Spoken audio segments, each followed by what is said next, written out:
to the Gus and Gia Puppet Show.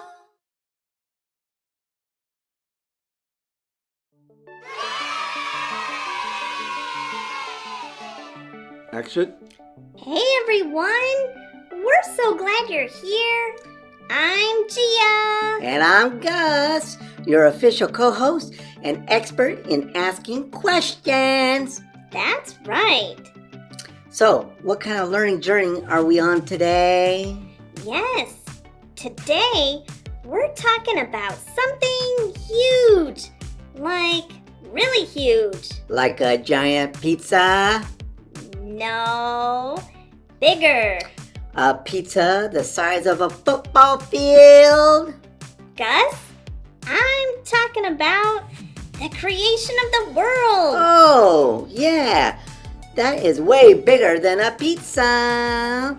Unless you're talking about Earth as a pizza. In which case, I call dibs on the cheese continents. Moving on. Today we're diving into the book of Genesis, the very first book in the Bible. It tells us how God created the heavens and the earth, and let me tell you, it is mind-blowing how everything came to be. You mean it wasn't just a bunch of stuff randomly smashing together like a messy closet? Messy closets. Now that's an area that I'm an expert on. No, it was intelligent design on purpose with order, beauty, and meaning. Genesis 1 tells us that God created the world in 6 days and rested on the 7th day. Let's break it down. So, on the first day, God created light versus darkness. Imagine nothing. No sun, no sky, no land, no Gus. No, Gus! That sounds like a nightmare! Yeah? Well, before creation, there was only God.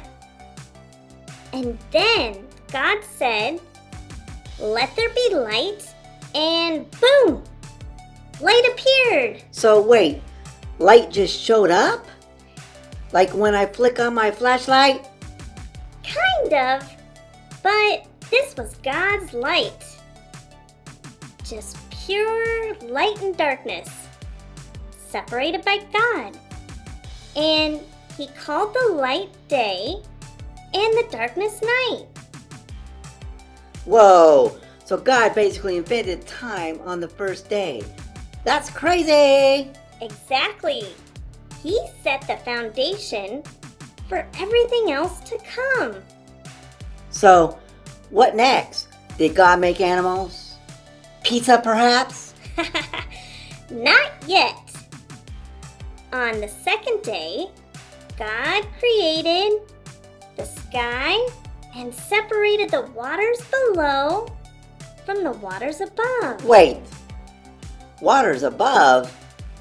Like upside down lakes in the sky? Not exactly. It's believed that there was a special layer of water. Like clouds? Yes, and He placed them above the earth.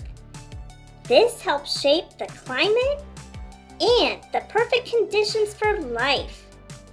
So, God was basically the ultimate engineer. Yep, and we're only on day 2. Now here's where things start to look a little more like Earth. On day 3, God separated land from water, creating oceans, rivers, mountains, valleys, and islands. Now, that's what I'm talking about. Beaches, forests, and all that cool stuff. Exactly. But God didn't stop there. He also created plants, trees, and all kinds of vegetation. So this is where we get pizza toppings? Yes, Gus. Without plants, we wouldn't have tomatoes for sauce or wheat for crust. Thank you, day 3. You gave us the future gift of pizza. Hold up. How did we have light on day 1, but no sun until day 4? Great question. Remember, God doesn't need the sun to create light. He is light. But on day 4, He created the sun, moon, and the stars to mark time, seasons, and days. So this is where we finally get sunrises, sunsets, and starry nights. Yes! God designed everything to work perfectly. Imagine Earth just floating in space. But without the sun, we'd be frozen solid. Ugh, no, thank you. I like my warm blanket. Now comes the fun part. Life. Animals? Well, on day 5, God created birds to fly in the sky and sea creatures to fill the oceans. So, this is when God made penguins, eagles, sharks, dolphins, and giant squid? Yes! Every single kind of flying and swimming creature, big and small. Okay, but how did God come up with all those cool designs? Because He's God. He's the greatest artist ever. Now, let me guess. This is where we get dogs, cats, and dinosaurs? Bingo! On day 6, God created every land animal, lions, elephants, kangaroos, and yes, even dinosaurs. Wait! Dinosaurs? Yep. And then God made His most special creation, people.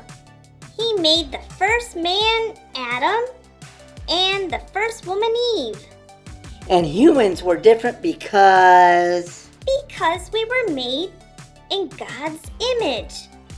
Unlike animals, we have a soul, creativity, and the ability to have a relationship with God. Whoa, that's pretty awesome.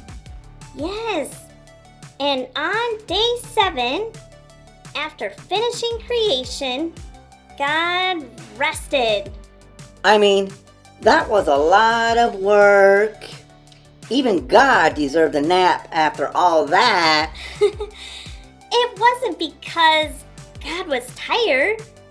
He rested to set an example for us that we should work but also take time to rest and appreciate what God has done. So basically, God invented weekends. In a way, yes. Okay, Gia, I get it. God made everything. But why should we care today? Because creation shows us who God is. It tells us God is powerful. He spoke everything into existence. And God is creative. Just look at all the variety in nature. And God loves us. He made everything for us to enjoy. Whoa, that's a lot to take in. It really is. But understanding creation helps us see the world differently. Like a gift, not just an accident. And it also makes me hungry for some pizza. I don't think I would recognize you if you weren't up for eating pizza. Let's go eat, Gus.